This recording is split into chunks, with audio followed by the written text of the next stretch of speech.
Մենք այն կանխավարկածով ենք առաջնորդում, որ ամեն նման քայլ անելուց Նիկոլ Փաշինյանը անպայման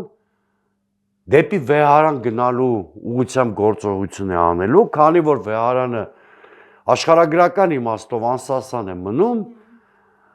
մարդիկ էլ բերված են ակնհայտորեն, այո, վարչական ռեսուրսով, ճնշումներով, կոմպրոմատներով տարբեր կերպ բերված են, մենք ենթադրում ենք, որ Նիկոլ Փաշինյանը անպայման ձախողել է, բայց ես պնդում եմ, որ այս կամպանիայում Նիկոլ Փաշինյանը մի քանի պլան ունի։ Մենք արձագանքողն ենք, մենք ինքներս վերագրում ենք Նիկոլ Փաշինյանին ինչ-որ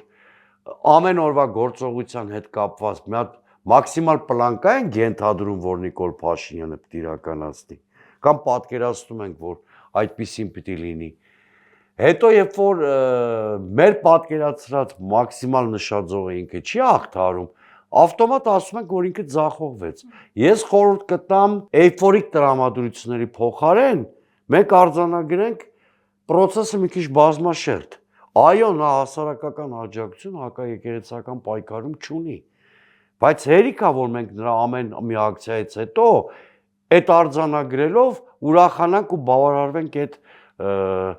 փոքր ուրախությամբ, հա, այսինքն կարող է զարգանալ, մեծանալ թիվը ավելի մեծ ընդգրկվածություն ամենը մի քանի ամսում նա կարողացել է արդեն 11 Բարսաշ, չէ՞, որտեղ Շվեյցարիայի այդ տեղապահը միացավ, այսինքն 11 Բարսաշյան հոգևորականի կարողացել է փաստորեն իր